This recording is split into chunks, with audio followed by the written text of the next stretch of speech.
Right.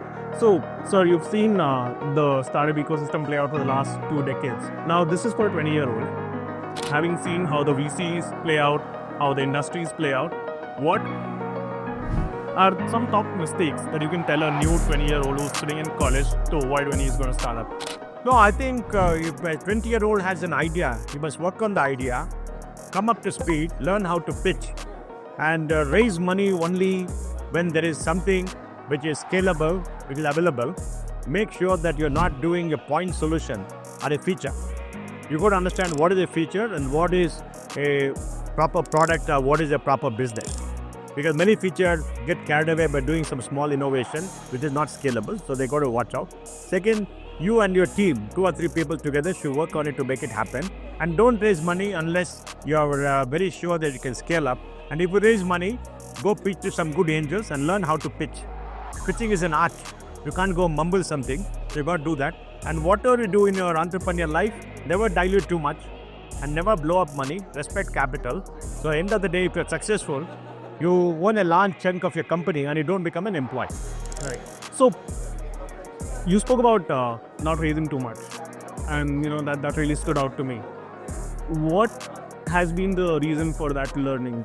Do you see that pattern around? I've seen many failures where people raise money, blew it up, then the venture capitalists got greedy and said go for a higher valuation, money is available, and when the music stops, you're dead.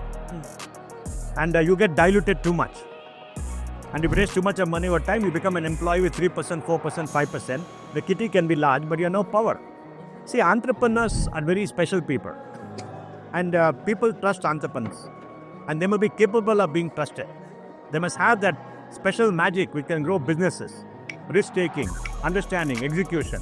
They're very tough business. A 20-year-old may not have all the skills. He has to acquire the skills. He has to learn on the job. He has to do many things. It's a very tough job being an entrepreneur. So they must try and be very careful. Right. So when you say when you reduce to a 2 or 3% on the cap table, which does happen, and it's happened to so many people. See at all the companies who are, I don't know why they work for 2 or 3%. There are companies, very big companies, I know 0 point something percent. Yeah, why should they work? They can, if they're very smart, they should keep that percentage because they own it anyway and go start another company where they are 60%. I mean, the people who invested should have the sense. Okay. Because the biggest risk in enterprise is the founders walk off, founders don't have interest. Right. But then you push them down the cap table. Because please remember, in venture capital, every succeeding down gets special rights. Correct? At the end of it, you are deep down in the food chain. Right. You have no rights. You can be removed anytime. Why go through all that unless you have a good stake? Got it. Okay. Interesting. Cool. So apart from finance, I think most of the advice. No, they must focus on scalability to demonstrate. But everything gets stuck. If you grow up to your point, then you get stuck. Thinking the money is the solution. Money is not the solution. Innovation is the solution. Brand building can be done by doing unique things, not spending money. Okay. Because money is available, at certain times. When money is available, raise the money, keep the money, and don't ever run out of money. Got it. Now, when you say brand building can be done without money, do you have any examples to share? Yes, of course. Brand building can be done when you have a point of view, you are a techie, you come and present to people, you talk, you are in social media. I think, how did Elon Musk build a brand for Tesla? Did he advertise? Have you ever seen advertising? Have you ever seen any showrooms and anything? No, nothing. He caught attention. Yes, you must know how to catch attention. That means you must have a point of view. Right. Got it. And you must be articulate. You can't mumble. You must learn to speak. And if you want to speak, stand before a mirror and make a pitch. And ask yourself, for the pitch that you make, if you are an angel, will you invest? See, many people don't prepare for pitches. They're not able to answer. You should be able to make a pitch in 1 or 2 minutes. And there's an art you have to do. And the difference between Americans and Indians. Americans are children, young people are taught to be outgoing to market. Indians are more introverts. They think they're great techies and technology speaks for itself. Technology doesn't speak for itself because you got nothing much when you go to pitch in the beginning. Right. Is product overrated and building a business around it underrated when you think of... No, product is the key to the business, right? Without the product, where is the business? So product is the starting point, but marketing, sales, that is the key to success. Currently, what sectors are you bullish on for a new entrepreneur to venture in? Well, any sector where AI has become a horizontal, digitization become a horizontal. So any sector. See, there are basically 3 kinds of businesses in technology. One is a business where a traditional business has a digital interface for consumers.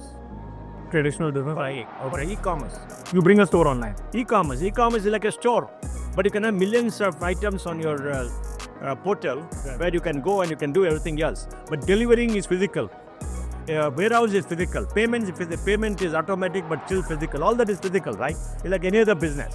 The difference between the Walmart and Amazon is Amazon's got a digital store, they've got a physical store, right? And physical can be scaled up 24/7. Don't require so much people interaction at the back here. That's the business. At the existing business where the interface is digital, and most of them are like that, B2C. Second is B2B, where you make a product to sell to businesses and others. I think that is something that you're a purveyor of technology. The third one is an algorithmic company where you write an algorithm and you create a network, and the network improves by everybody coming. Because once you have 2 million people network, anybody joining gets access to the 2 million. So those are very rare companies because they require a lot of money and the network to succeed upfront. And that has to be not upfront over time, that has to be made successful. For that you need special skills. Awesome. Thank you so much. This is good.